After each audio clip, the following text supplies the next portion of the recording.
Now, like I keep telling you, entrapment is a crime too if you're using underage photos of girls as bait, and you're not supposed to do that either. You can't post it either, idiot, or you're producing child pornography.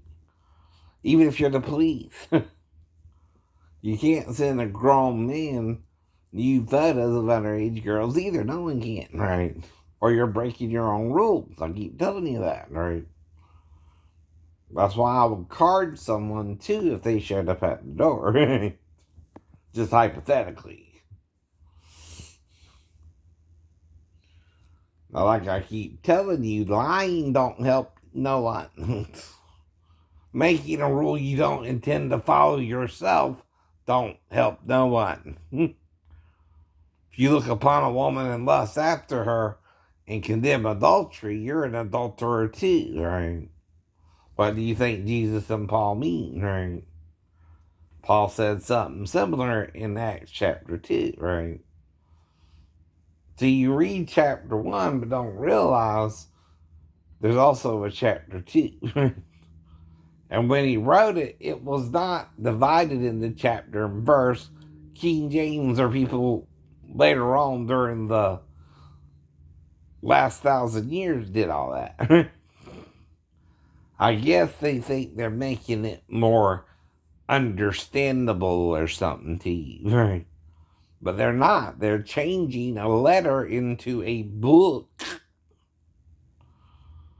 that was written to people who knew Paul, and you don't know Paul. They did. No. You even pretend you know Paul like you're Paul, Christians. You're not Paul. You just think you are. You're deluded, self-righteous idiots, right? Missing the whole point of Paul. Mm-hmm. You don't even know how to read the letter, right?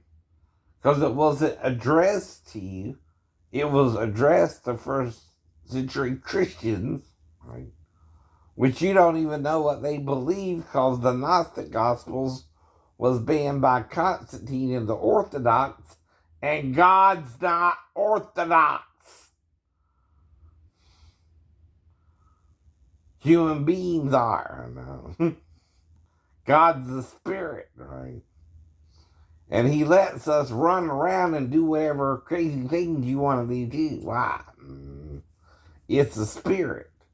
Once it creates something, all it can do is let you go your own way. And until you die. If you follow Satan, you die.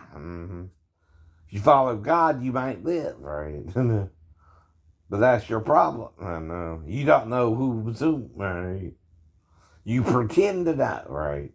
Which ain't no better. I know.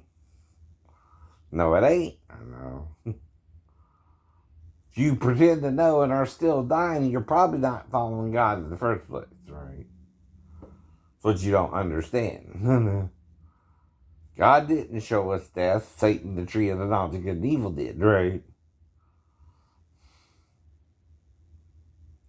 And you won't get that either. The one we call Jesus is the tree of life, and he became Jesus, right? From heaven. That's why you can't find an actual third or fourth tree, or a second or third tree today that has to do with that. No tree you eat of today can kill you in 24 hours or 1,000 years, right? It's not the trees killing you anyway. And it has to be something that died and is still dead, right? And since it died, right? Satan is, was, but is not. Jesus is, was, and is to come. But you think the difference there is, right? God could raise Christ from the dead, just not you. If you're following Satan, right? Now, he's trying to spare us all by giving us a lifespan anyway, right? So that you don't sin too much, Christians. You can sin and think you know Jesus too when you don't, right? Didn't Jesus say that himself? Some of you think you know me, but you don't, right? You ain't got a clue as to what I'm about, right? I'm not about what you think I'm about, right? And the disciples are my, yes, mediators between you and me, right? But if they didn't tell you what they were supposed to tell you, all of it, you might have lost some of it in the translation when they wrote their New Testament. And even John admitted they didn't write everything down. Jesus did or told them probably, right? And if he didn't, or they didn't, right? Both ways, you're missing some things. Paul himself said we know in part and prophesy in part. Anyway, part of the message ain't the full message, right? Is half of it, at least, right? Or does the other half come in? The female? Yes. Your sons and daughters shall prophesy, said the Lord through Joel. Not just your men. Your women too. Your women too, right? And you're trying to forbid them because you don't understand what Paul was talking about, right? In Timothy or Corinthians, right? And it confuses you, right? Now, it sounds to me like Paul's talking to the men and telling them to not wait till they get home to answer their wife's questions if they're asking them during the sermon, right? Right. See, if you're doing that, you're disrupting the sermon, right? You wait till after to ask questions, right? Okay, and back then it was a new belief, right?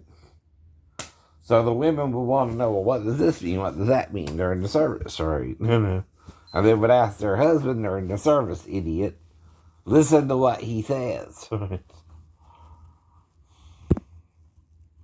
And really apply it. Right?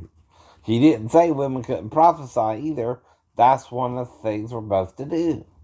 If women can prophesy, that means they're uttering the same utterance from God as you can, right? They can even speak in tongues too, right? I know. But your problem is what? You don't want to believe them? Yeah. You don't want to let them return to God. You want to keep them under Satan's feet and authority, because that's also the man, right? Who can act like Satan to his wife. Exactly, right. Stop doing that, men.